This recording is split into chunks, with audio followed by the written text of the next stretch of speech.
for our personal projects, we're supposed to make sure that our advisor is okay with it and stuff. And my advisor was not okay with my project because she kept saying, well, I mean, if you ask the kids in Hiroshima, like, they probably don't remember the bomb. And, like, they'll probably say, oh yeah, that bomb happened a long time ago, and they probably aren't impacted by it. But I kept with this project, and I ended up getting a B on it, so I'm really happy. Oh, and she said, very interesting, definitely learned something new.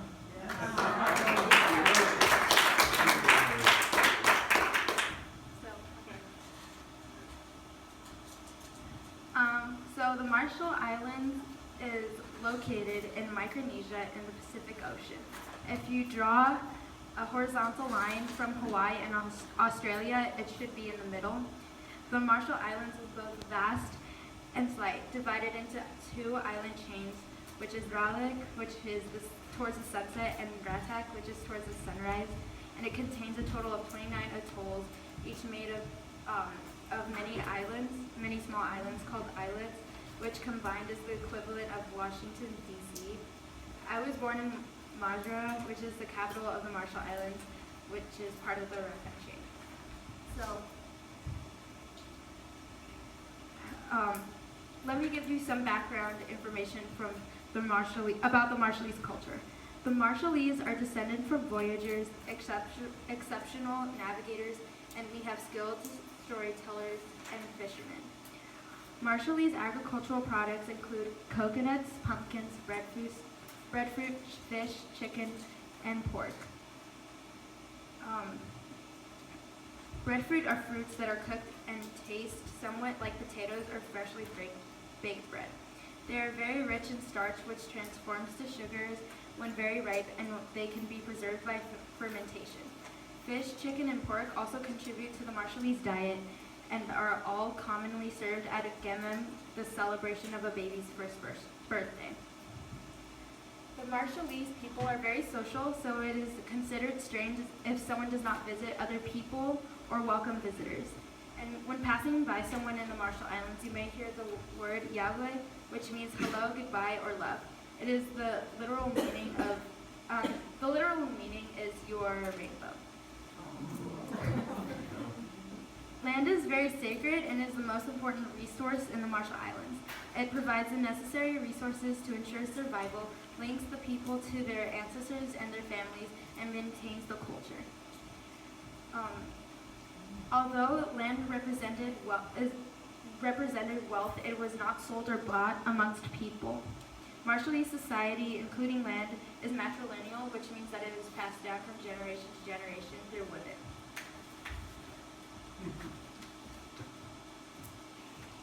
So women were just as powerful as men in the Marshallese culture, for they possessed rights to the land, which also gives them other rights as well. However, one of the evident impacts of colonization is that the missionaries completely altered Marshallese society as they converted Marshallese to Christianity. Although colonization may seem unrelated to the topic of radiation, it is vital that you see how colonization led to the U.S. gaining control over the Marshallese and taking away their land to use it as a test site for the U.S. nuclear weapons program. The Marshallese were one of the last cultures to be colonized. Before being taken over by the U.S., the Marshallese were colonized by the Spanish, then the Germans, followed by the Japanese. As colonial powers took over the Marshall Islands, they tried to dismantle most of the culture, including the indigenous religion, which they replaced with Christianity. Many Marshallese identify the era of the German rule as the beginning of the shift from communal self-sufficiency and family to a focus on individual income generation. Although the missionaries came to convert the people to Christianity, the Europeans and others also exploited the land of its natural resources. So when Japan took over the islands during World War II, they wanted the land, and by the late 1930s, were using it for military purposes. So it was basically a military base. and the Japanese used the islands as part of their military strategy to protect Japan. After Japan attacked the U.S. Decided to use island hopping to gain military bases from Japan and to secure the many islands in the Pacific, not only the Marshall Islands, as a way to work towards attacking Japan's homelands. This military strategy could help them win the war, and the Japanese already secured control over many of the islands of the Pacific. This strategy allowed the U.S. to gradually take control of the islands held by the Japanese, using each as a military base from which to move closer to Japan. But it took a lot of time, money, and casualties. So meanwhile, the U.S. created atomic bombs and tested one in Nevada. Then the atomic bombs were used on Hiroshima and Nagasaki. Many Americans think that this was the only way to stop the war because of the misinformation that was given over the years. But really, the bombs were used because they wanted to show the Soviet Union that they had a new powerful weapon. What was it like for the Marshallese during World War II? Okay, what was it like for the Marshallese during World War II? They suffered greatly under the Japanese, especially on the atolls of Mili, Malaya, and Woche that were bases for the Japanese military. Starvation struck the islands. Just like their predecessors, the Japanese exploited the land and gathered all the existing food resources they could for themselves. And Marshallese were banned from taking food from their own trees and were hung, beaten, and beheaded for stealing food from the Japanese. Okay. Yeah. Yeah, okay. In the United States, developing competition with the Soviet Union, the U.S. wanted to find a location to test its nuclear weapons. The first nuclear test was of the Trinity bomb in New Mexico in preparation for possible use on Japan. But this resulted in exposing U.S. civilians to radiation. So to reduce the chance of harming any other Americans, the U.S. went looking for a good testing site that was far away. And the Marshall Islands was thought to be the best candidate, an ideal place to conduct nuclear tests because it was very isolated and also far away.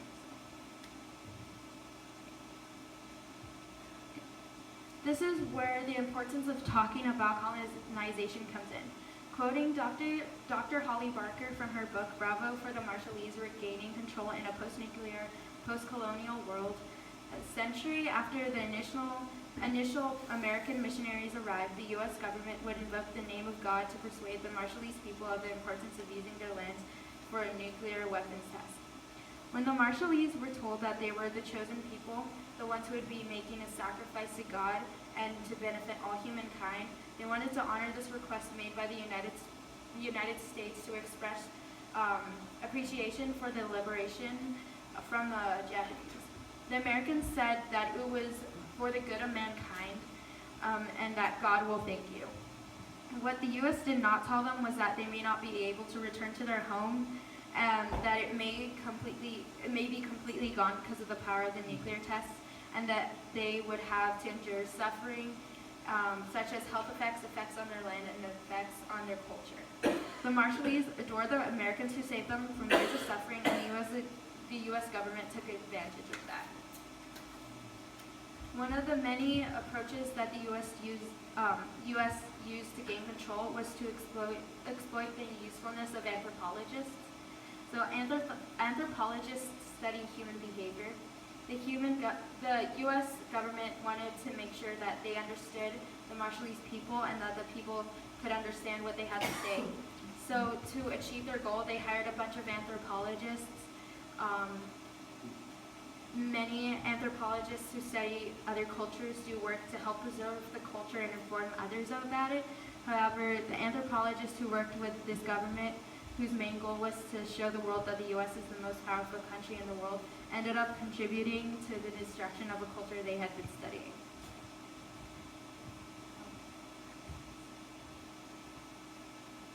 Okay. The reason why a lot of people do not know about the Marshall Islands is probably because the U.S. government had suppressed and classified information about the testing in the Marshall Islands. Marshallese, Americans, and the international community have been kept in the dark as much as possible. Many are unaware of the number of tests, their yield, and the path of fallout clouds, etc. From 1946 to 1958, the United States conducted 67 tests in the Marshall Islands. It is important that you all know about this testing, how some weapons were so powerful that when they were detonated, they completely vaporized islands right off the map. At no time did the U.S. government warn communities about the dangers of fallout or instruct them about safety precautions should they experience any fallout. This includes U.S. soldiers. The government also used the test to test the effects of radiation on the people. The U.S. government researchers treated the Marshallese as lab rats and did not give them any treatment that could possibly help them get better. So, wait, go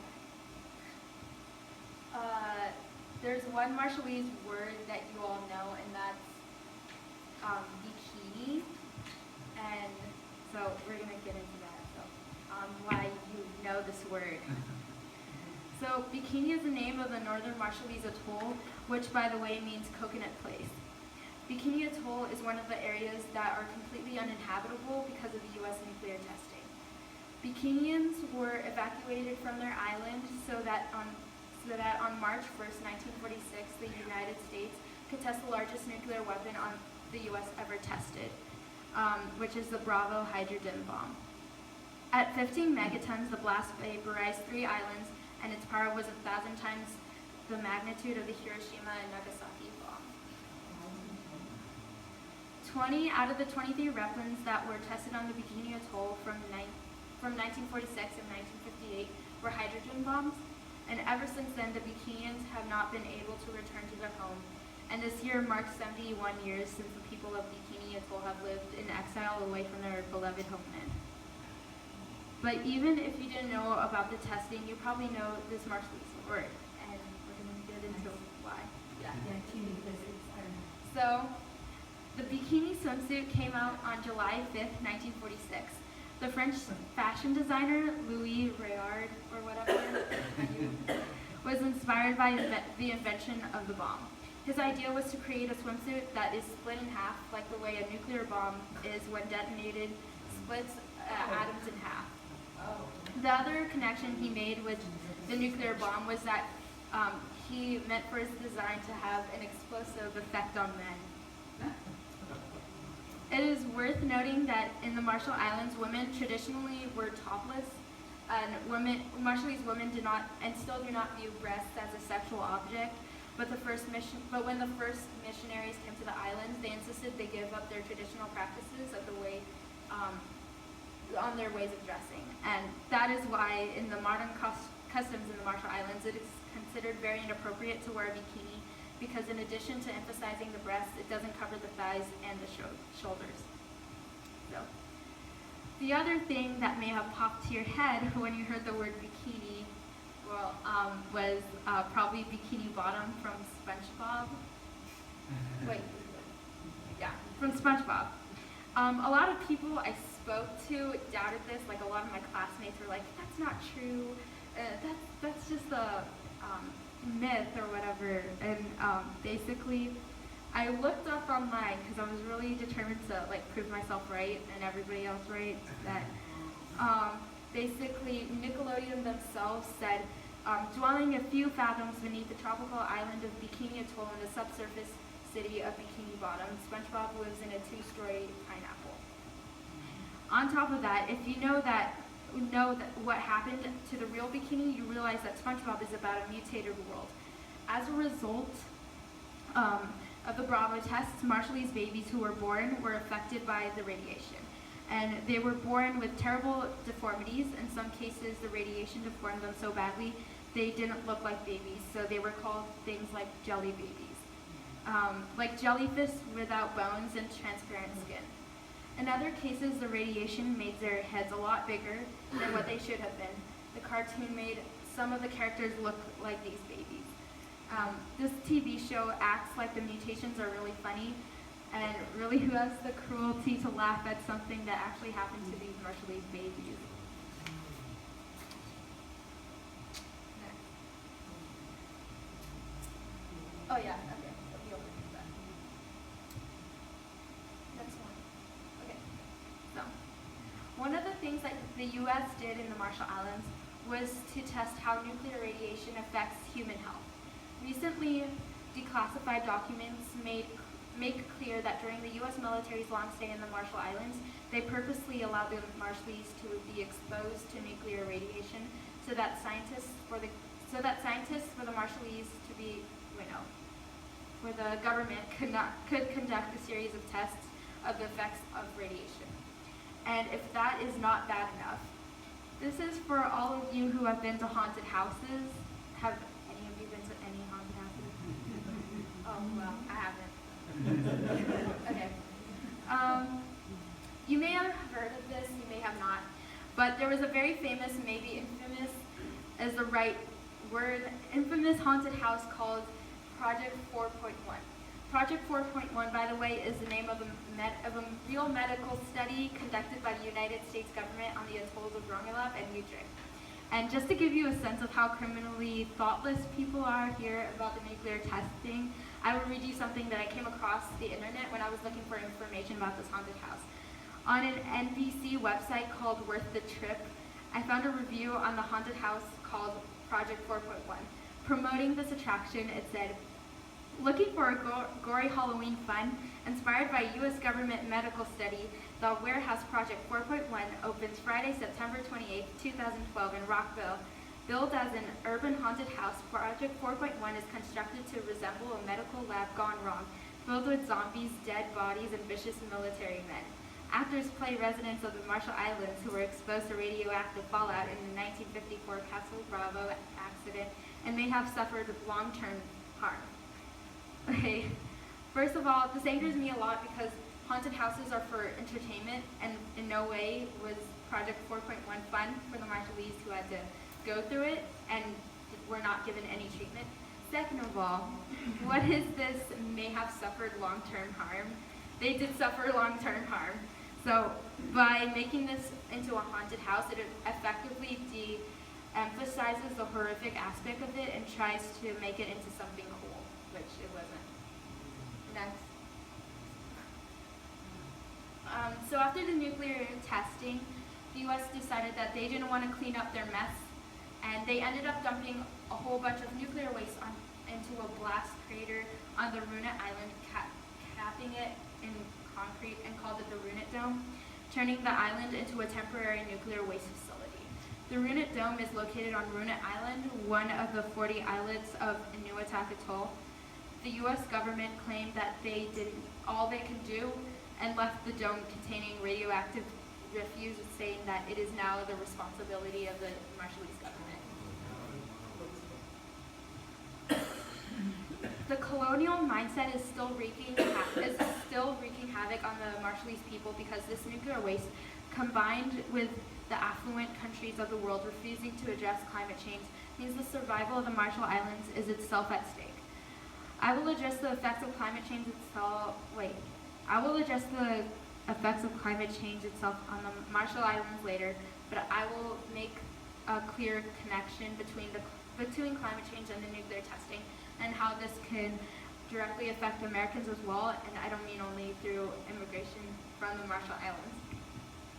Because of climate change, the Marshall Islands face various rising sea levels, huge storms, floods, droughts, and more. Local scientists and environmental activists fear huge storms may shatter the dome and release its nuclear waste into the Pacific Ocean. They also predict that as sea levels rise, more of its contents are likely to flow into the ocean. Even as climate change continues to threaten the lives of the Marshallese people, the chances of the Runit Dome spilling 111,000 cubic yards of debris into the ocean increase. Already, the radiation has shown up in the Pearl River what is this? China? Yeah, I don't know how I pronounce that, but 3,298 miles away from America. Yeah. On North Island. Oh, for the Marshall Islands. Okay. Nowhere on the beaches or the dome is where the sign warning. Is there a sign warning to stay away, or that gives indication that any radioactive material is present in the area?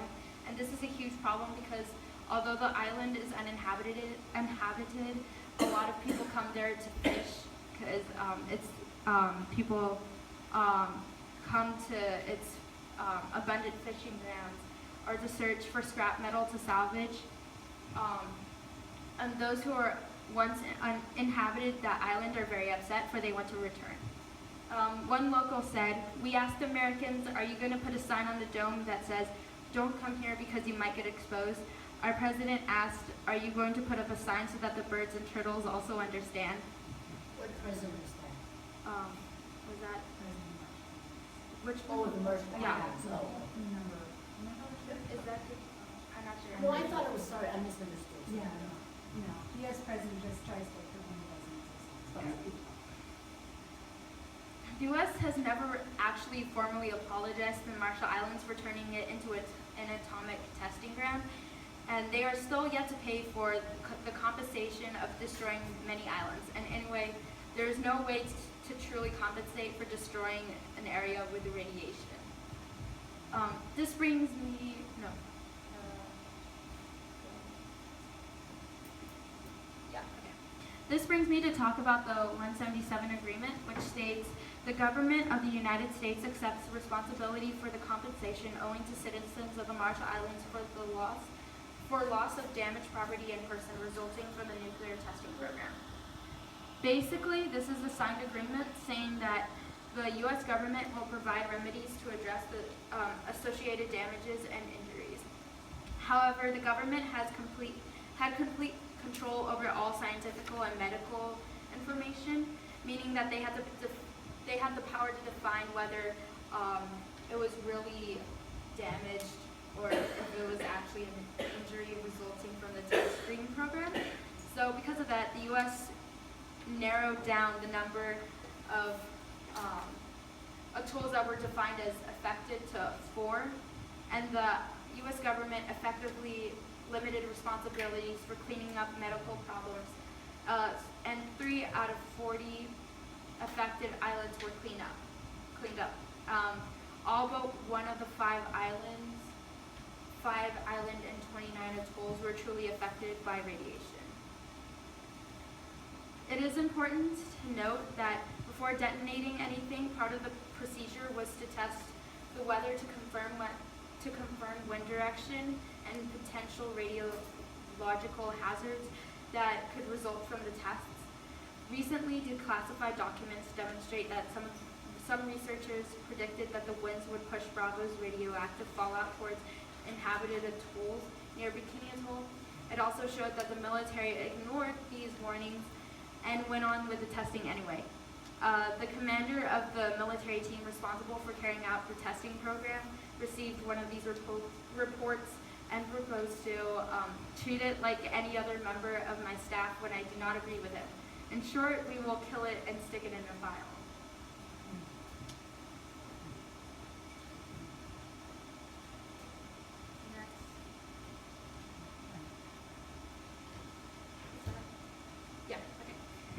So in this part of the presentation, I'm going to read a piece from a survivor who shares her experience in her own words about what happened on March 1st, 1954.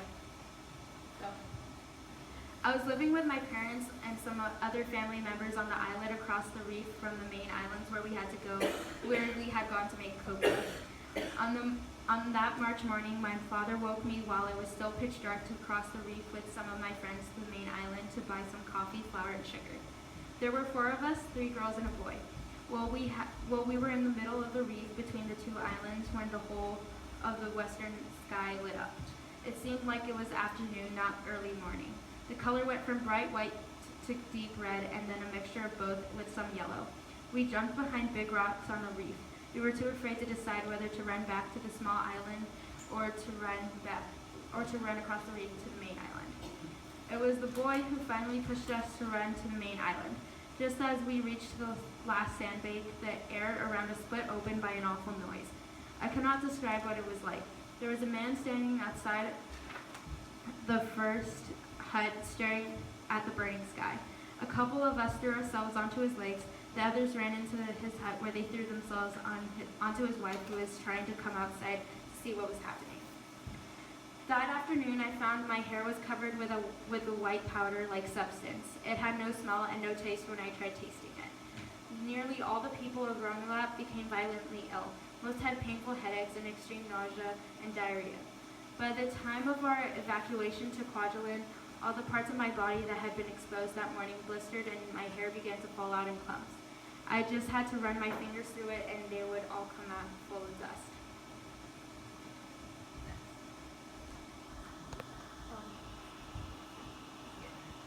So, after the testing, the Marshallese people were greatly concerned about the damage to their health and the long-term implications of removal from their island, and so they petitioned to the United Nations in 1957. We, the Marshallese people, feel that we must follow the dictates of our consciences to bring forth this urgent plea to the United Nations, which has pledged itself to safeguard the life, liberty, and the general well-being of the people of the Trust Territory, of which the Marshallese people are a part. The Marshallese people are not only fearful of the damage to their persons from these deadly weapons in case of another miscalculation, they are also very concerned for the increasing number of people who are being removed from their island. Land means a great deal to the Marshallese. It means more than just a place where you can plant your food, crops, and build your houses, or a place where you can bury your dead. It is the very life of the people. Take away their land, and their spirit goes also. William Lodge, the U.S. ambassador to the UN, asked the Secretary General to not introduce the petition to the UN until all tests were completed. The Secretary General agreed, and so it took nearly 4 years for the UN to finally consider the petition. The U.S. government continued to speak for the Marshallese people at the UN, and so the Marshallese people, as a result, were powerless to stop any further destruction to their islands.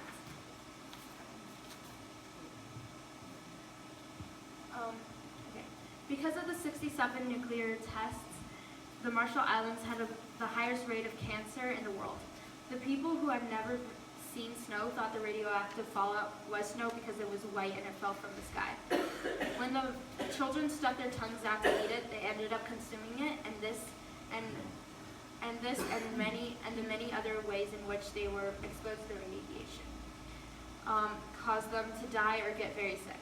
Women and children were the most affected, especially pregnant women, for the radiation caused deformities in the babies that they were carrying, and it often caused the mothers to get sick. Not only did it affect the people, it also affected wildlife in the living area. Radiation is not only harmful when consumed by humans, it also has similar effects on fish and other animals. Although fish is one of the most important resources, after the testing due to radiation, Marshallese became poisoned by consuming fish that before were fine to eat. The Marshallese were once amazing navigators, creating stick and shell charts as teaching tools and using many signs for navigation. Although many of the ancient skills are being lost, the people are trying to regain them. But these skills are based on their homeland. Women do not have the same roles as they did before because of these changes, and they have lost the relative equality they once had. Men are now the head of the household and hold more power than women do. There was like a problem in the Marshall Islands about basically domestic violence and stuff. Because of the introduction of radiation, the islands have much fewer natural resources upon which they are safe to rely on. As a result, they are eating a lot of imported and unhealthy food.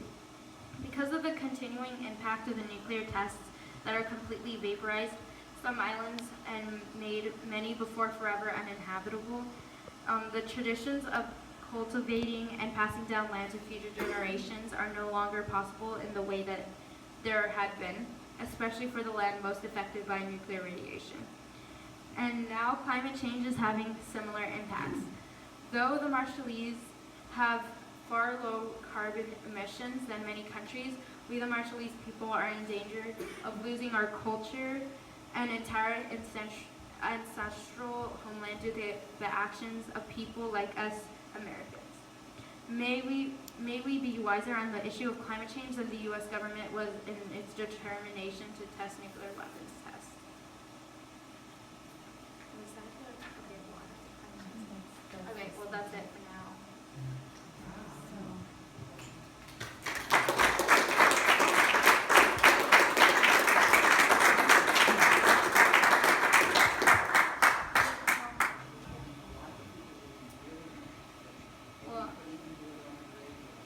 I do have a radio interview about it, so. Yeah. Yeah. Adding to your knowledge, there was a neighbor and a friend when I was at the University of Oregon, and he was the anthropologist who was managed to get into where the Bikini people were living after this testing, and he and his wife lived on that island with the people, and he documented the trauma that people were still experiencing, the emotional trauma, and I'll see if I can find any information about that and get it to you. He was in the anthropology department of People Go. As he was working on it, word got out, and the U.S. government tried to suppress it. The other thing that happened to them is they came home early because they were starving to death. And so they were evacuated. When they attempted to go back, they couldn't. But the Marshallese people, who were also starving, were not evacuated.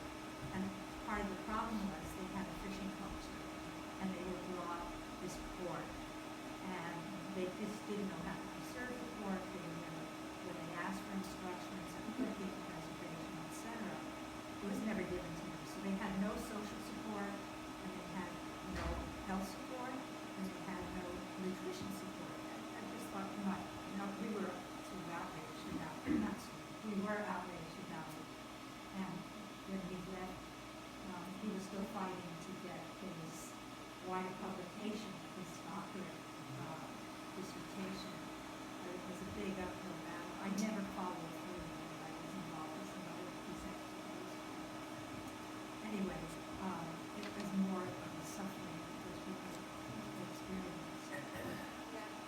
That was an amazing presentation, and I can't thank you enough. I also want to encourage you to offer this at other places, churches, synagogues.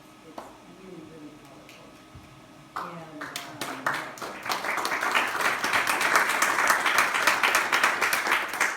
I have no idea why your teacher gave you a B. I think it's an A+.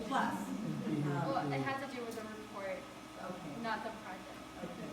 So I wanted to ask about currently what's happening in the world of restitution, or if there's any global acknowledgement. Are there like global lawyers who are working on behalf of the Marshallese people Well, to? when they made the petition, there was one, when they made the petition, there was one American, I don't know what he was or whatever, but he helped make the petition and tried to help them be heard, but that never happened apparently.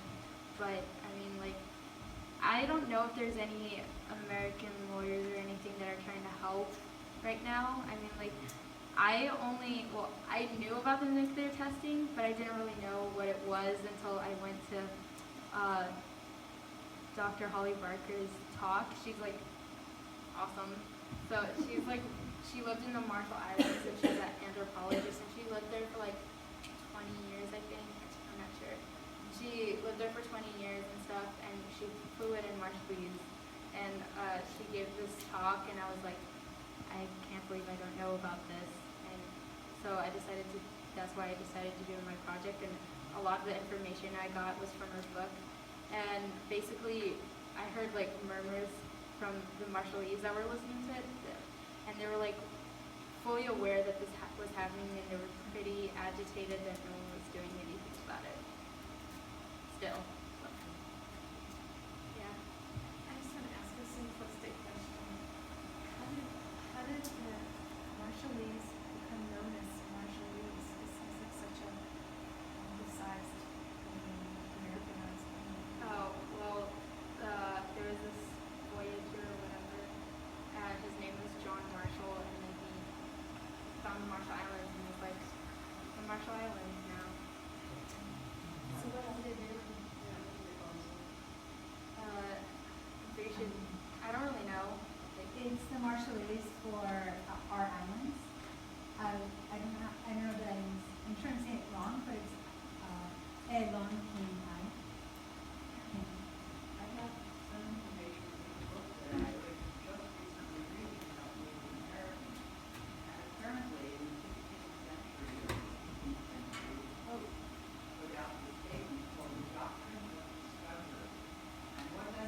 mean, I only know the Marshall Islands. I'm not sure if they did. So we What were about just hearing Hawaii, from though? Barbara. Yeah, Barbara O'Hara was saying that, I forgot the name of the island, but one of the smaller Hawaiian islands, they also do nuclear testing, but they don't want to talk about that either. You know, then there's Hanford where they did a lot of the work, which is why we want to worry about Hanford because we're downstream. You know, France did it in Tahiti. Yeah. As a child growing up in San Diego, I remember in the 50s when I was, you know, very young, I remember in the news that some of the measurable radiation from those nuclear tests were measured on the coast of California in San Diego, and people were really up in arms. Of course, nobody did anything about it, and I'm sure the levels were really low, especially in comparison to what happened to the people who lived there.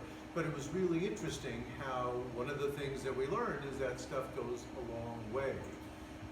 And it really freaked us out as little kids growing up. That was the time when you were in school, you had to do duck and cover exercises. You know, if there was going to be a nuclear blast, you would somehow protect yourself by getting, you know, small. Right. So, you know, we were aware of it, you know, a tiny, little teeny bit, and it was quite unsettling, quite frightening for little young people, but nothing like what happened to people there. I came across a recent study that did an analysis of the effect of mortality of these tests in the U.S., if I recall. So And yeah, it we're wasn't worried as that there little were as- some increases Yeah. in breast cancer. Yeah. Do you know about stories from your birth family? Yeah, but not a lot of them are good. Are you thinking about in terms of the testing? Yeah. Oh.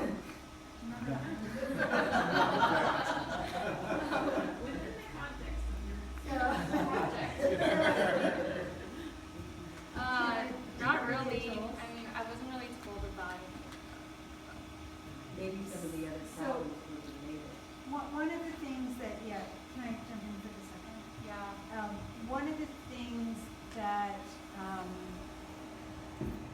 we learned in Holly Barker's books, she has two, one is somewhere in our house, the other's here if you want to flip through it, is that as in Japan, part of what the U.S. did to the Marshallese people was they turned, it was very scary to be giving birth to the kinds of babies that they did and the health effects. And so there's a lot of, has been documented of Marshallese being concerned about Marshallese from the quote-unquote affected test areas. So even though the whole area was affected, it's, you know, as in Japan, it's sort of, you didn't want to marry somebody from Hiroshima or Nagasaki. It's those kinds of things. So it was a little difficult to say when we were meeting her birth family, and even when we met again a few years later, please tell us all about this. We want to, but there's a point at which also you have to be sensitive to people's hearts. We learned from Miko's birth aunt, Haki, that I believe it's her birth mother's family is from Majuro, which is the capital, and her birth mother's family is from Mochi, which she mentioned earlier, which happens to be the same atoll that Darlene K.G. Johnson is from. And you saw a picture of her. We didn't really talk about her. But she is the activist. She with her husband Dick Johnson are really two key people who brought this to the attention of the world. We went before, I think it was the United Council of Churches or something like that, and said, my people are dying and someone needs to know about this. So it's kind of what we know. Any other questions? I have a number of students from Marshall Islands when I taught in Salem, and I was wondering how much immigration there's been from the islands, given the conditions there right now, and what percentage of people have moved away from the Marshall Islands? Well, basically, I don't know how many people have moved and I don't know how many people live there now, but because of climate change and coastal erosion and floods and stuff like that, and droughts in the Marshall Islands, a lot of people have had to move, and basically there's been a problem because a lot of reporters always ask, so where are the Marshallese going to move?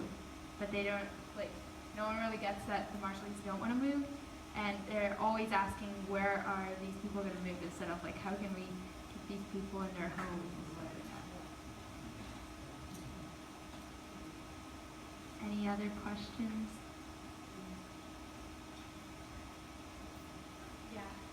This is real off topic, and I don't know if you'll know the answer, so apologies if not. But I had heard not too long ago that even though there are islands that are disappearing, and the drought and the consequences of climate change are creating climate refugees, that the international refugee counting people, I forget who they are, they don't yet acknowledge that this class of refugee exists. So there are no international laws to help protect and help relocate. Do you know anything about that? Is it still that way? Is there some action going on to help bring this into political awareness? I don't know about the Marshall Islands. I mean, I know there's a bunch of climate refugees from there, which is why they moved to the United States.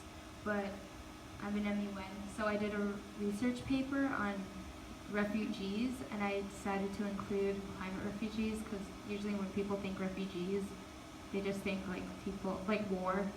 So I was like, okay, I have to write something about climate refugees, and I saw that my country that I'm researching for is Indonesia, and I saw that Australia put a ban on Indonesian refugees, and basically the UN was trying to take the ban down with Indonesia. But I don't know what happened since then, but I mean, I saw that. Yeah, you are right. There's at least one person who has filed a lawsuit to try to say I need to be a refugee because of climate change. And they are nobody's supporting us. There is no such thing. Syrians, they're fighting with each other. It's not a drought. It's not a climate change issue as far as international law is concerned. And then like Europe calls climate refugees like migrants and stuff. Any other questions before we move on? I have a quick question. What language do most of the Marshallese citizens speak? English and Marshallese mostly, because some of them have like most of the population is Marshallese or American or both, and they mostly speak Marshallese and English. I just want to thank you very much. You're very well spoken. You put together information in a way that is very compelling. It doesn't just tell a superficial story, but it really digs a little bit deeper using the sources and references that you did.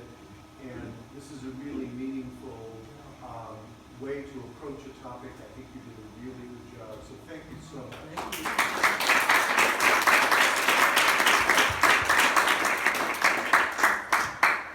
So, wondering if you guys would like to take a really quick break and get a little bit of refreshment before we start the movie. And then a little bit of the backstory is that Miko was afraid to talk about climate change much in her official school presentation because of the feedback she had gotten that it was off topic and irrelevant. And anyway, the whole thing, as you can see, is uninteresting.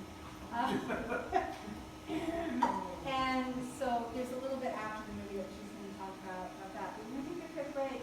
And Miko, is it okay if I put on some Marshallese language in the background? Just so people can hear it while they're grabbing some tea? What do you mean? Look, we have like the You can put it Marshallese in language CD. English. that? The one teaching you how to Yeah. speak Marshall? Yeah. Okay. Okay. So, yeah, why don't you take a quick break, grab a little Nicole was refreshments, gonna and say sit down. something Oh, too. please. Oh, well, I forgot, so. Okay,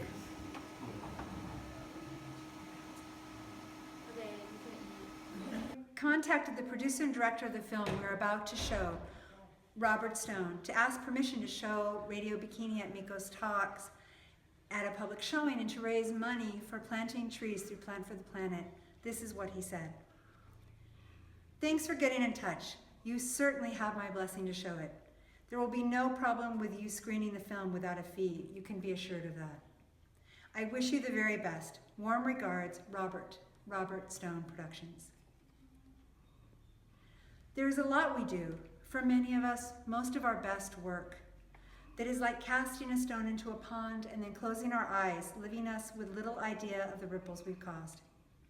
When Miko and I first talked of showing this film, we didn't know much about Robert Stone, except his creation of this story of the nuclear testing in the Marshall Islands and its effect on people.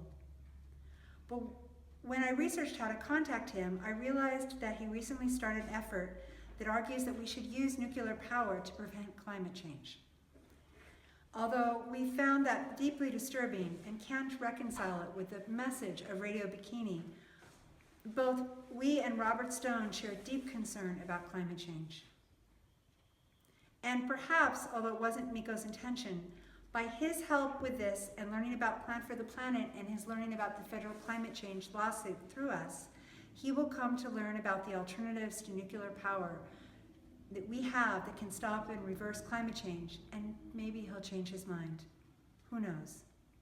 Maybe even some of you will be moved to write him and thank him for letting us do this, and give him access to the knowledge that we need to do without nuclear now, and urge him to reconsider his decision and his conclusions on this deeply urgent topic. I don't know that there exists a prayer for this level of destruction.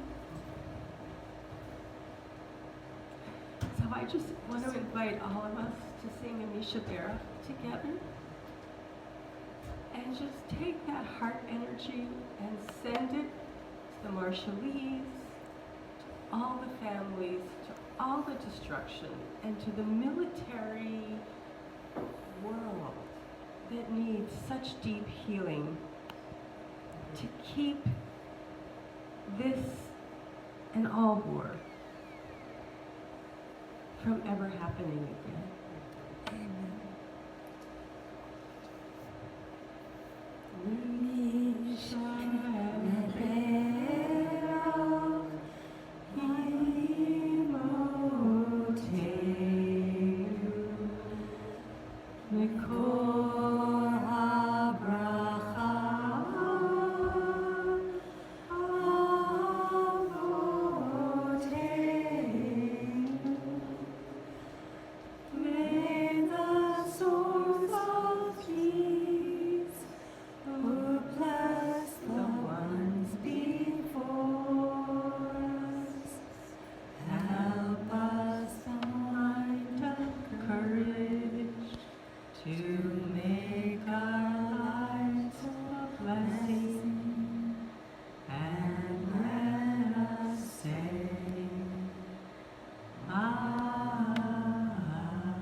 So I wrote up a climate change section to sort of end this, wrap it up before we get into Havdalah. As you can see, the Marshallese have been suffering for so long because of the ignorance of our world leaders who still to this day are still making the same dumb decisions that heavily impact the Marshallese and their ability to draw upon and honor their culture. And now that climate change has entered the picture, we are now looking at massive destruction because of the increased strength in storms and the possibility of more disappearing islands. This frustrates me a lot because the Marshall Islands is home to me, And seeing people not know what the Marshall Islands is or just not care about it shows how ignorant America is. I mean, at the time the testing was done, showing the film, in this country, everyone's TV programs or radio programs were interrupted so that they can hear the updates of the nuclear testing so they could be a part of this historical moment. And I kept asking myself, how could everyone forget about the country where the testing was done and which will suffer for centuries because of this? Although I've mentioned climate change a few times throughout my presentation, I made a dedicated section specifically to talk about climate change in the Marshall Islands. And this is important that I add this in because I cannot stress it enough that climate change is still affecting the Marshallese, whether they live in the Marshall Islands or not. I believe that no one will do anything about climate change until they truly know what danger they are putting in others, which is why I showed you all the movie. Hopefully it opened your eyes and you understand why the Marshallese culture is a culture that we need to help preserve. We could do feature movie guides so that you could learn even more about this precious ancient culture if you would like, if you would attend. So, did you guys know that the average elevation of the Marshall Islands is the height of an NBA basketball hoop? The Marshall Islands, may I remind you, are hundreds of tiny islands that are roughly put together are the equivalent of Washington, D.C. that is surrounded by water. Water that stretches across the space of the first 13 states. These are tiny islands that do not have any mountains. The highest that you can go is a tiny man-made hill that is only a few feet more above the sea. So if there's a typhoon or a huge hurricane, then there is literally no place to go.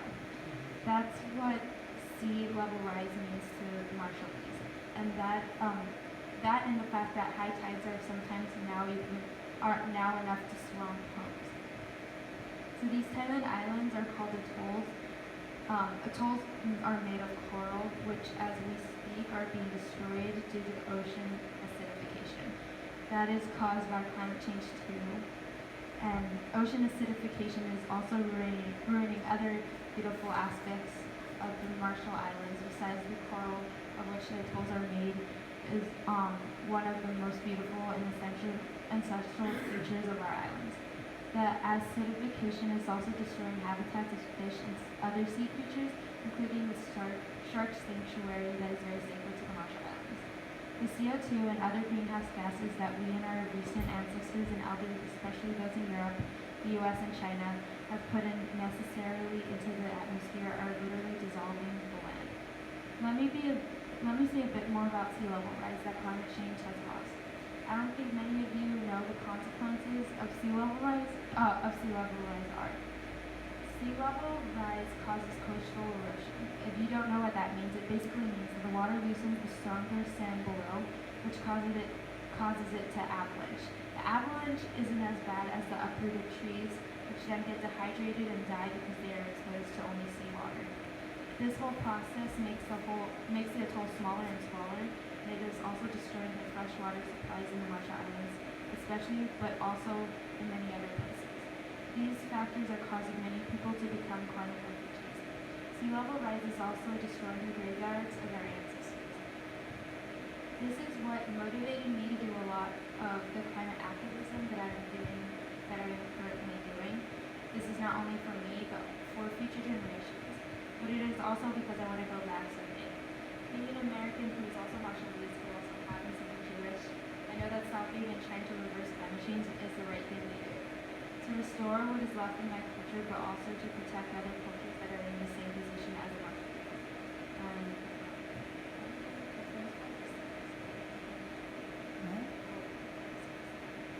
I'll get for you, but this one answers.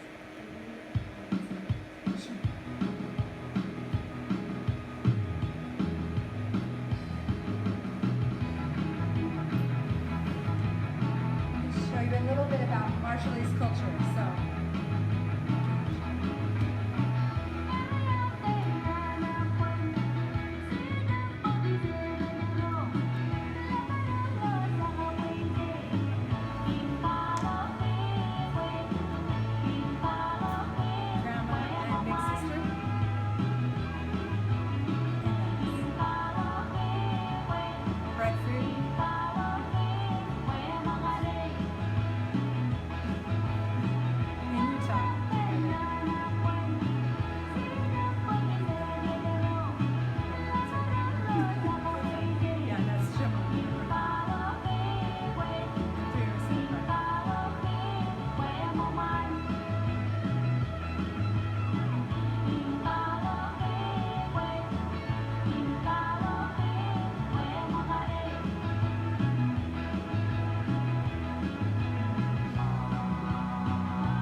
friends of ours, some of whom we've met.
Marshallese circle after this poet.